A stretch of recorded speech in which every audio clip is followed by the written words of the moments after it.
Bristol Community College, Mathematics with Dan Avedikian, Math 060, Topics in Developmental Mathematics, Section 4.10, Problem 7. This is Section 4.10, Problem 7. It says there are 32 fluid ounces in 1 quart.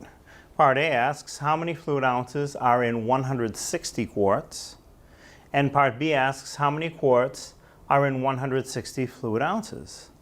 So, for A, start with the information that's given. What's given is 160 quarts.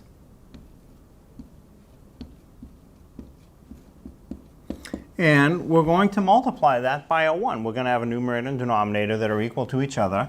And you want to put in the denominator the units that you want to cancel. So if we have quarts in the denominator, we have 1 quart, and that is equal to 32 fluid ounces. I'll abbreviate a little bit.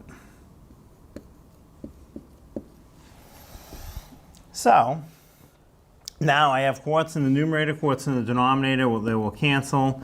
What I have is 160 from the question times 32, and my units of measure will be fluid ounces. And 160 times 32 is 5,120. Again, that's fluid ounces. So the answer for part A, the number of fluid ounces that are in 160 quarts is 5,120 fluid ounces.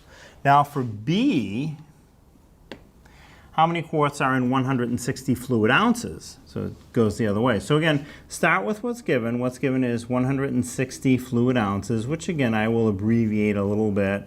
And we will multiply that by essentially a funny looking number 1. We want to put the denominator with the units that we want to cancel. So we have 32 fluid ounces, that'll be the denominator.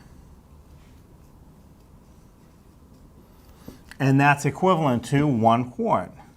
So we really have the same amount in the numerator and in the denominator. That's why this is really multiplying times 1. You're not changing the amount, you're just changing the units of measure. So we have fluid ounces, numerator, denominator. I cancel that, and I wind up with 160 in the numerator, 32 in the denominator, and my units of measure are quarts. Now, that I feel reduces pretty easily. Somehow I can see that it's 5. If you don't see that easily, the calculator will do the division for you very quickly. Enter the numerator first, press divide, enter the denominator, 32 in this case, press equals. And my answer is 5. And again, units of measure are important. Don't just say the answer is 5. The answer is 5 quarts. And that's the equivalent of 160 fluid ounces.